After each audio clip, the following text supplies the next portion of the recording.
from inside the country. He settled in the USA, is part of the diaspora. However, the MP, Rohingya MP, one of the 3 MPs, probably most prominent and most active MP, Ushwe Maun,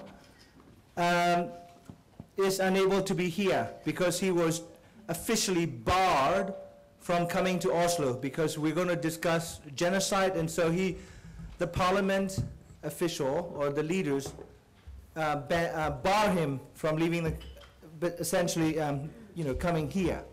So in his place, fortunately, Wakar is going to take, because he also has to catch a flight to Kuwait. And so he's going to speak for, he promised me, 9 minutes and 59 seconds. And then he's going to rush out. Yeah? I hope that happens. I'm just kidding. So anyway, without further ado, Wakar Udin.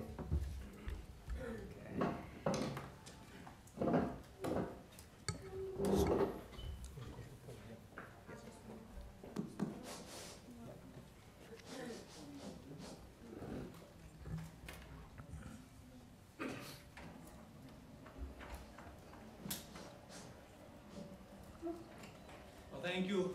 Is it working? Yes. Okay.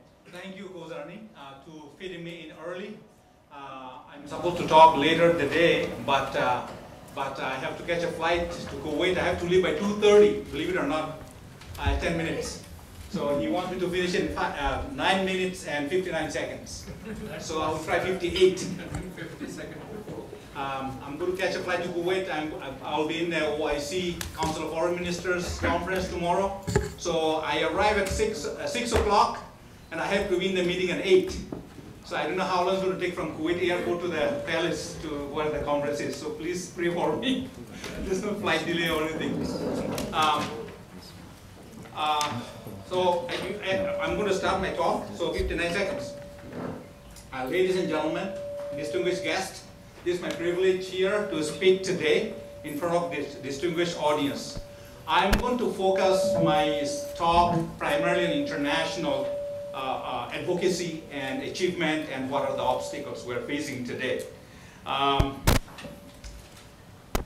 Before I said anything, Dr. Zani was advising me that you claim to be Rohingya, although I live in the United States. So I am a Rohingya. I was born in Burma. I was born in Maungdaw. Went to high school, primary school, high school, college, got my undergraduate degree, and I went to the United States to pursue graduate studies. So I'm Rohingya. I will be always Rohingya. A lot of you are Rohingya. So Rohingya, the words never go away. That's our ethnic identity, so we claim to be Rohingya. That's something that we will persist the rest of our life, our self-identity. Every morning we wake up, in recent months, we see some bad news. Crisis unfolding in southern Thailand, mass graves, in Andaman Sea, at the Andaman Sea, the boat people, IDP camps, refugee crisis in Bangladesh. Every time we wake up in the morning, every day, there's something that we hear, something we want to hear. So situation is grim. Situation is not improving. In fact, it's deteriorating. And in the diplomatic circle, we have opportunity many times to listen to Myanmar ministers, senior officials, directly or indirectly. They say, oh, we got to solve this problem. We cannot, it's a transition to democracy. We have to solve this problem, there has to be a solution. So they keep saying that, but we are not seeing any light at the end of the tunnel. If there's something there at the light at the end of the tunnel, it's very dim. So now we have to figure out how to, since light is not coming to us, we have to get there. How do we get there to the end of the tunnel that we'll find our rights and freedom and all we are asking for, basic rights, our citizenship, and so on and so forth. I'll be speaking in a minute. So how do we get there? How do we find the rights? How do we solve the problem? They said that the officials said that there has to be a solution. So I believe they're working with the international community. The solution lies vastly with the international community. I think that there's a driving force inside Myanmar. Our leaders inside Myanmar, they have been somewhat marginalized. They cannot speak freely still. So pressure has to come from international level, international folks. We have seen that already working. So that's what we need to really concentrate on, getting the pressure from international community to Myanmar, and then so that our folks inside the country will get the energy, will get the solution. They can have something to rely on. We want to be their strength, okay, inside Burma. A lot of things have been achieved, but we are still not there yet. So I want to highlight a few things that what has been done at the international level. First of all, NGOs. Let's talk about NGOs. So many NGOs that have been operating since 2012. In fact, before that, in smaller scale, after 2012 violence, there are larger scale operation. Rohingya people have, by and large, got some supplies from them to sustain their lives in IDP camps. But unfortunately, I believe in 2014, February, early 2014, they were attacked. Maltese were attacked, and then these radical elements, they were attacked. Subsequently, within 6 days, the NGOs were expelled by the government. So that's the crisis started. So there was no NGO for many months, a very limited supply for the people. So NGOs are critical for us at this time to save lives inside IDP camps. We have something going on in Andaman Sea, southern Thailand. We are getting distraction that way, and then we tend to forget, not forgetting, but making it a lower priority unconsciously. Okay, so we have to be careful that we do not forget these IDP camps, what's happening. So NGO has done a lot. I'm not going to go into detail of that. Doctors Without Borders, you name it, a lot of them. And then working with US government. There has been a lot of activity. I can comfortably say that US government is one of the biggest force, most outspoken force we have seen in the international arena as a single country, the US government. They have done a lot work in the State Department. There are several dozen people work in different sections of State Department. And then we have a Burma desk in the State Department. There's Congress, House has passed resolution 418. We had one Senate just about to pass last year in December, but Senate session ended, so we could not submit it, but we are pursuing that now. House and Senate, and then White House. President Obama went to Burma and talked about Rohingya. That's significant in diplomatically. And there are resolutions in the U.S. Congress. And then beside U.S., United Nations. United Nations had a lot of activities. UNGA. Several years now, there have been resolution, Rohingya resolution, United States General Assembly. And in Geneva, there's United Nations Human Rights Council.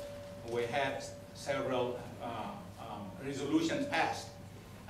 Human Rights Council and Special Rapporteur to Burma, His Excellency Thomas Quintana, and then now Yang Lee, doing tremendous amount of work we have seen at the international level. OIC has done a lot of work during the previous administration. Dr. Hasanoglu, now currently new SG, Madani, they have been doing a lot of work. OIC have put the resolution. Tomorrow we are doing Council of Foreign Ministers meeting. We have been doing it every year. A lot of things coming out of those Council of Foreign Ministers from OIC. OIC's engagement with Myanmar was significant. Although there was a protest against OIC in Burma because of the radical elements, OIC was engaged, and OIC's delegation has been to Burma a few times. They have been very active. And then multilateral and bilateral relationship, talk with Myanmar government, with member states, individually, Malaysia, Indonesia, and others, as well as the whole OIC 57 members group. We have OIC has a special right now contact group, ministerial contact group. We meet in New York, the UN. So there's a lot of work OIC has done. And then, of course, EU, a lot of activities in EU, European Union. And then Canadian Parliament had hearing, like US Congress had hearing. So these are the things, some of the things we have seen international level, the source of activities. So what were they doing?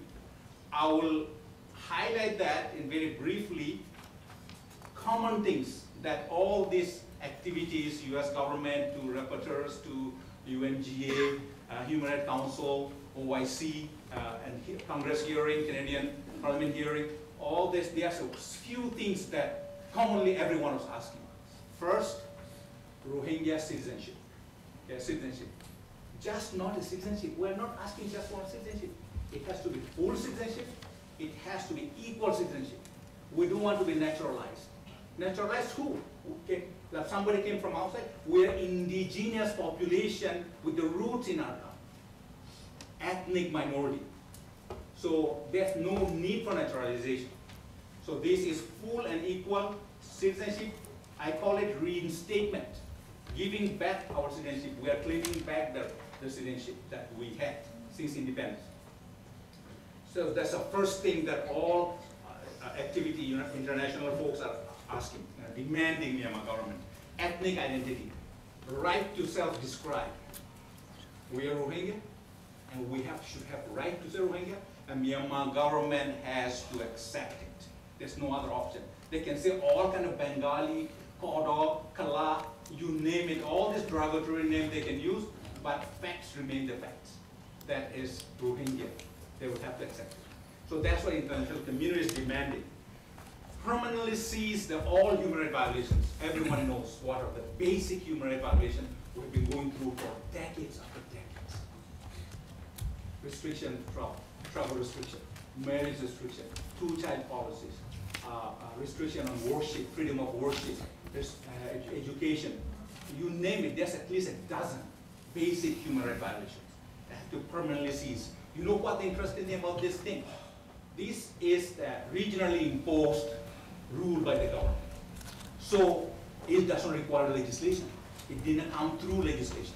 So we asked the Burmese government Myanmar, to have a presidential decree to stop this abuse, violations, to give the basic rights. That's why international community is asking. Access of international humanitarian groups and media, unfettered access to all IDP camps and Rohingya areas. They are not getting there, government isn't allowing them. Religious freedom. As of today, how many mosques are open? They're closed. People cannot pray in congregation. So violation of religious freedom. Refugees. Bangladesh has 250,000 refugees plus maybe more, maybe 300, estimated over 300,000. They have to be repatriated to their home places, as well as IDPs. They must be returned to their homes where they are from, Kyaw, where they came from. They need to go to their properties. They need to go to their homes. So these are the things international community is asking. Are these effective? The question is, if it is effective, why the situation is lingering? Why it is still going on? Of course it's effective. You know what? Myanmar government is pretending to be defiant. They are showing that they don't care. They don't give attention to international pressure, but actually they are feeling the pinch. But they don't want to show it. They are acting defiant. So these pressures are working. So we have some obstacles. We have to admit the international level that everything is not perfect. There are things can be improved. There are more things can be done. We greatly appreciate the effort by international community, but there are a lot of room for improvement. First thing we really need to focus on is coherent message. We are sending, international community is sending the message to Burmese government, fragmented message, individual message, not a collective message. There's no theme. Now we have theme. Now,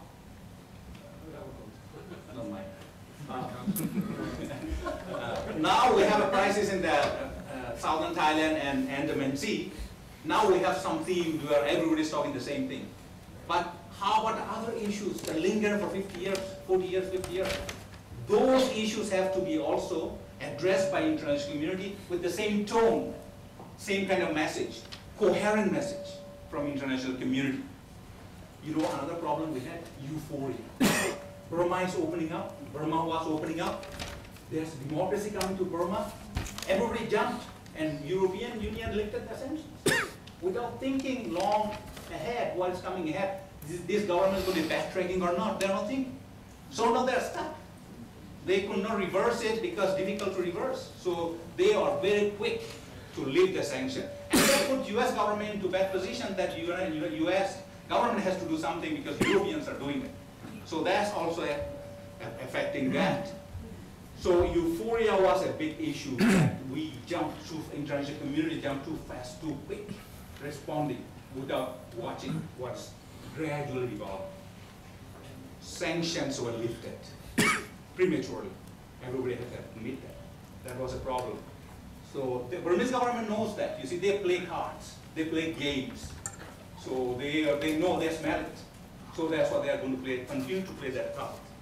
Well, I had a lot of complaint about ASEAN as many months, pressure to ASEAN, but last couple of days report looking at it, please give me warning here.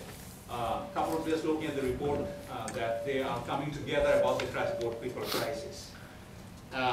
ASEAN has so-called non-interference in their internal affairs. There's not such a thing called non-interference when it comes to human rights violations, international law. That doesn't apply. So they say this is not an argument that they should be talking about. Also, Malaysia, Indonesia, it is their internal affairs now because affecting them. So it's not an internal affairs of Burma anymore. It's a regional issue. It's becoming a global issue. So the solution, what's the possible solution we're looking at is against coherent message, a strong message with a theme, and we're to broaden the message. Comprehensive, every single entity has to speak the same language at the same time with a lot of force and persistence. It cannot go up and down, up and down. There's a crisis, like in Andaman Sea, everybody is speaking out. Crisis over, everybody goes back. No, we cannot do that. It has to be consistent. We have to sustain the momentum. Now is the time we are building a momentum because of the crisis happening. So this is the opportunity for us. And then we need to sustain momentum. How do we do that? We need to continue to remind your government, our government, that not to drop the ball. Continue with this. Some dramatic action can really help. I don't know if it's going to be practical. Reinstatement of the sanctions. You can, if they want to do it, they have the willpower, they can do it.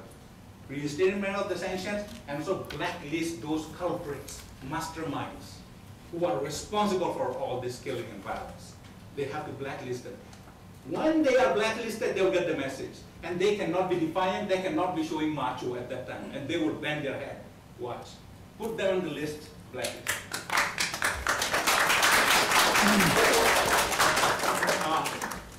But, you know, we have a lot of issues, right? I'm done. A lot of issues. Complex. They made it complex, it's not really complex.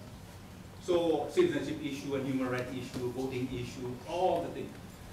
Everything cannot be solved overnight, right? So we have to have priorities. Short-term goals, mid-term goals, long-term goals.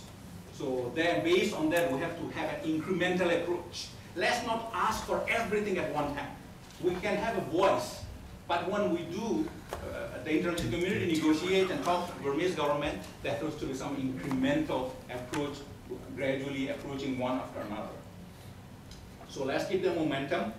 And finally, the GOB, we call it, Government of Burma. You know, Myanmar government was the architect of this problem. They created them in 60s and 70s, 80s, right? They are architects. Since they were the architects, they should know how to solve this. But they don't have willpower, they don't have the interest. So we need to push international community so that Myanmar government will come forward and then solve this problem sincerely for the sake of their country, for the sake of the Burma, for the sake of the democracy. Thank you very much. Okay, our next speaker is Udin. Chairman of Democracy and Human Rights Party. And also I should mention that we've got, Let me. I should mention that Utahe, or Mr. Abu Tahe's name was chucked out by accident when we were programming, but he's here, and so he will be speaking. And I also have, a short message from the MP Ushwema, who is unable to hear. Just send me an email with the text, about 5 pages.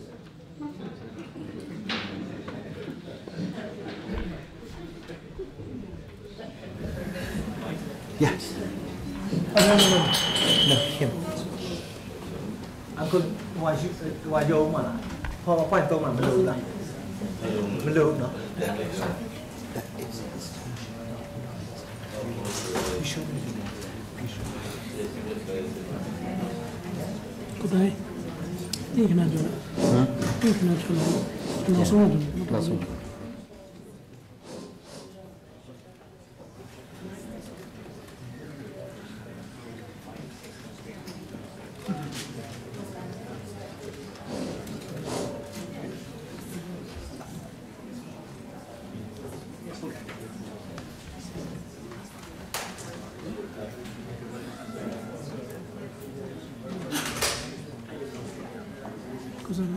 After uncle, Yeah. I will be the very last. Yeah. Ma we win shi de ao. Tu mựcပြောတော့ဘူး Ha? Ko pyo ro. ဒါကနောက်ကဲနော်ထိုင်လေရရှိတယ်လေဘာလားစိတ်မဆိုးပါဘူးမလေးနေရလို့ဒေါက်တာဝကာသွားပြီလေဒေါက်တာဝကာသွားပြီနေရရှိတယ် Yeah. We can. ဟမ်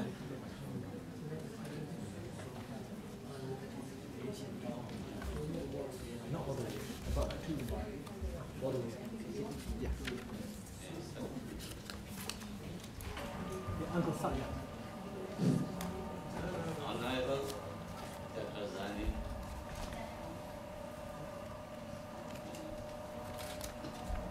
dignitaries here, ladies and gentlemen. Still working. I am in Myanmar. I came from Kyaw. I am the president of Democracy and Human Rights Party in Myanmar. Yeah, I am very sorry. I had to say something bad of my own government here. I am very sorry. But circumstances in Myanmar compel me to say something what is wrong with Myanmar government and with some extremist elements in Myanmar society. As far as I know, Myanmar was once a prosperous country in Southeast Asia. All international airlines office were in Yangon. Yangon was the transit to almost all capitals in Asia. Rangoon University was the most famous institution in Southeast Asia. Myanmar can export various industrial goods to neighboring countries. That status was lost when General Lewin came into power.